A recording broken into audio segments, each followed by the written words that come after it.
यदि आपके जीवन में कुछ करने की इच्छा है, कुछ करना चाहते हो, तो ये कथा आपके लिए जबरदस्त है। ये कथा आपको सुननी ही होगी। देखो, कुछ लोग शरीर के स्तर पर होते हैं, कुछ लोग आत्मा के स्तर पर होते हैं, कुछ लोग अपने भौतिक जीवन में कुछ करना चाहते हैं। मैं बहुत बड़ा आदमी हो जाऊं, बहुत बड़ा बिजनेसमैन हो जाऊं, अच्छी पत्नी, बच्चे, गाड़ी, बंगले हो जाए, इसे भौतिक इच्छा। कोई बात नहीं, आपको भौतिक संसार में भी कुछ करना चाहते हो, तब भी ये कथा आपके लिए बहुत महत्वपूर्ण है। तो कुछ लोग आत्मा की उन्नति चाहते हैं, आत्मा की प्रगति चाहते हैं, अध्यात्मता में आगे बढ़ना, सफल होना चाहते हैं, तो उनके लिए भी ये कथा बहुत उत्तम है।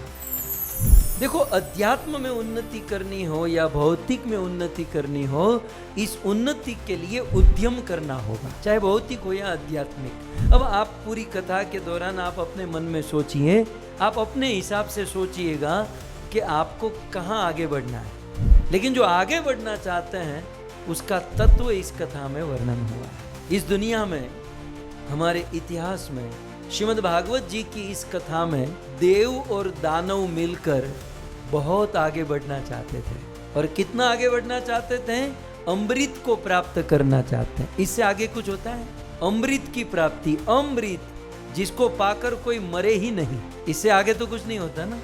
संसार का रुपया, पैसा, जवानी, ये सब तो मृत है, लेकिन ये लोग मिलकर अमृत, मतलब सबसे बड़ा उद्यम, बहुत बड़ा उद्यम ये लोग करना चाहते थे। और उस बड़े उद्यम को प्राप्त करने के लिए इनका टारगेट केवल एक ही था, और वो था अमृत। हमारे जीवन में भी जब हम कोई काम करते हैं, जॉब करते हैं, बिजनेस करते हैं, या अध्यात्म में आत्मा की उन्नति के लिए कुछ करते हैं, तो एक ही लक्ष्य होता है। सो देव दानवों का लक्ष्य था अमृत, लेकिन अमृत तो बहुत बाद में मिला। अमृत के पहले बाई प्रोडक्ट उसे बहुत कुछ मिला। ये हम सब मनुष्यों को प्रेरणादायक प्रसंग है कि यदि आप कुछ हासिल करना चाहते हो तो आपके मार्ग में बहुत विघ्न आएंगे, आपके मार्ग में बहुत प्रलोभन आएंगे, आपके मार्ग में कष्ट आएंगे, बहुत कुछ आएगा। लेकिन उस सब को समझकर उसे पार करते चलोगे ना, तो आज नहीं तो कल आपको अमृत मिल जाएगा, आपको अपनी सफलता मिलेगी। लेकिन आपके लक्ष्य को प्राप्त, मैं बारंबार कहूं, भौतिक या आध्यात्मिक, आप जो भी चाहो, अपने मन में जो भी टारगेट लेकर बैठे, लेकिन वहां तक पहुंचने के लिए 13 वस्तु मार्ग में आएगी। देव और दानवों ने जबरदस्त उद्यम किया, लेकिन वो तो 14वें रूप में सबसे पहले निकला विष।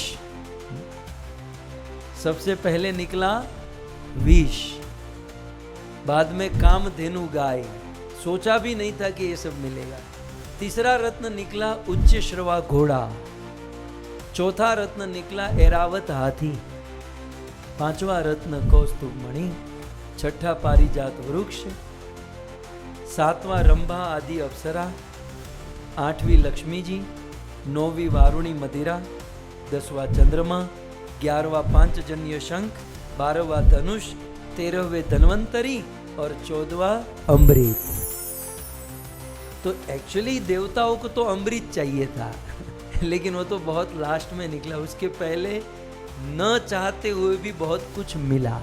सो जब भी हम हमारे जीवन में भौतिक या आध्यात्मिक किसी गोल को, किसी उद्देश्य को लेकर चलते हैं और उसके लिए उद्यम करते हैं, तो वह उद्यम करते समय हमें मेंटली प्रिपेयर रहना होगा कि हमारे लक्ष्य तक पहुंचने से पहले हमें मार्ग में बहुत कुछ मिलेगा, हमारे मार्ग में बहुत कुछ आएगा।